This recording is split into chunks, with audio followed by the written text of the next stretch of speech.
Hello again, this is Theolyn with another Bridge of Stars episode for you. So, what is our angel script character for the day? Let us see.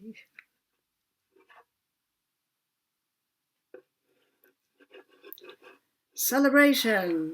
Time to clap our hands, say hooray! And I was so pleased to see this because today is my granddaughter's birthday and we're going to have a Zoom celebration, a Zoom birthday party. Now, what does it say in the Angel Script channeled message? Celebration is a demonstration of delight. And delight is the name of one of the other characters.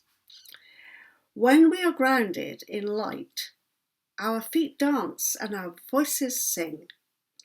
We celebrate the unfolding of time and opportunities for creativity. We bring gifts to the temple and decorate the golden walls of the cathedral.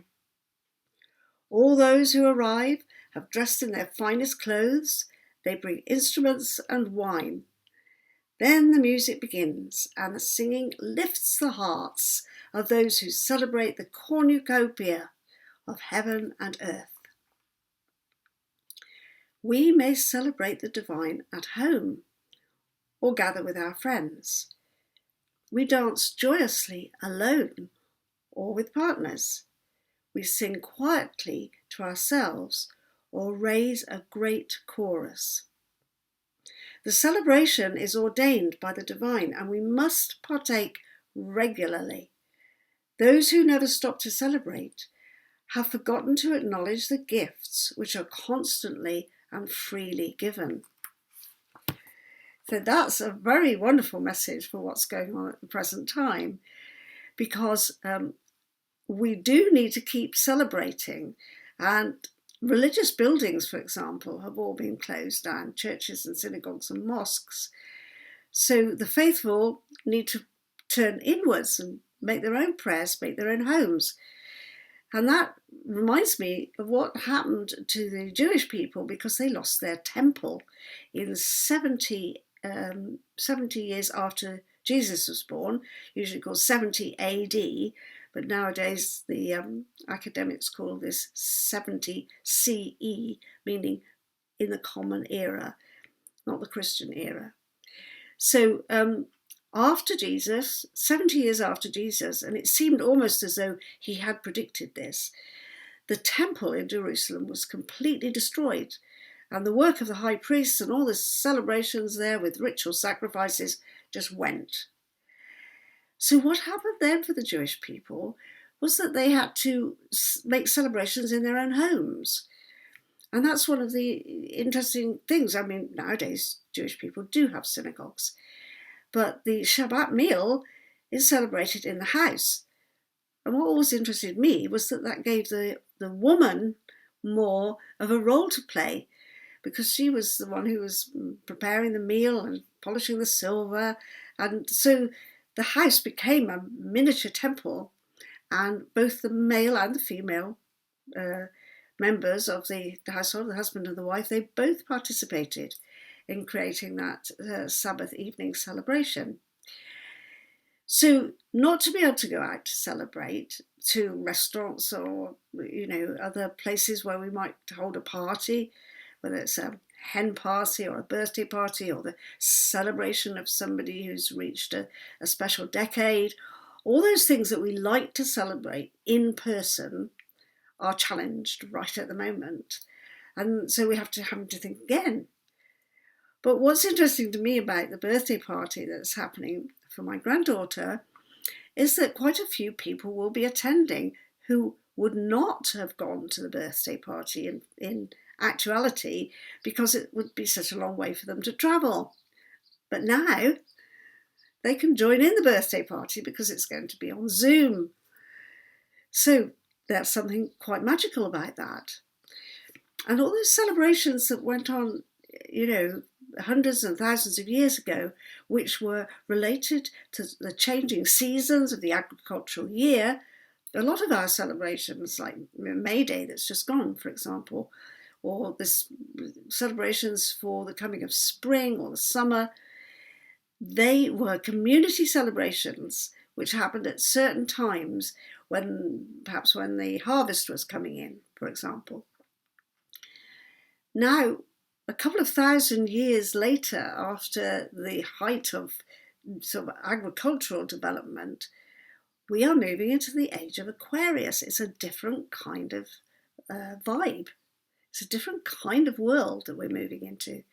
And perhaps this stay-at-home lockdown is a significator for a change in the way of doing things, which perhaps will mean less numbers of people will gather in big gatherings, and people will do more intimate gatherings.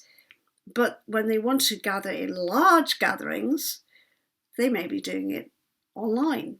You know, some of the teachers, especially the American entrepreneurial teachers or life coaches, you know, like Anthony Roberts and people like that, they have often gone for very large gatherings, you know, a couple of thousand people in a big gathering with them.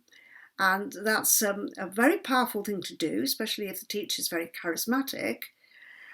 But they are being challenged by this because they cannot gather those people together in groups.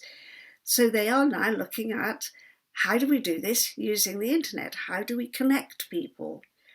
And I saw one of them reporting the other day how they were going to attract people who wouldn't normally have come because of the travel distance. The same with my granddaughter's birthday party. And so we have to be ingenious about how we celebrate and what we do and how we connect with people. And I think it's quite exciting myself. I think it's going to be wonderful. And the changes that come out of it.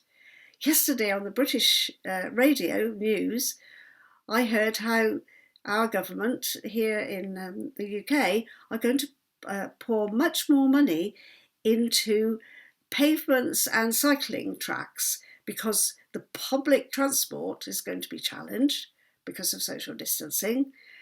And that might mean more people would drive and then the roads would get gridlocked.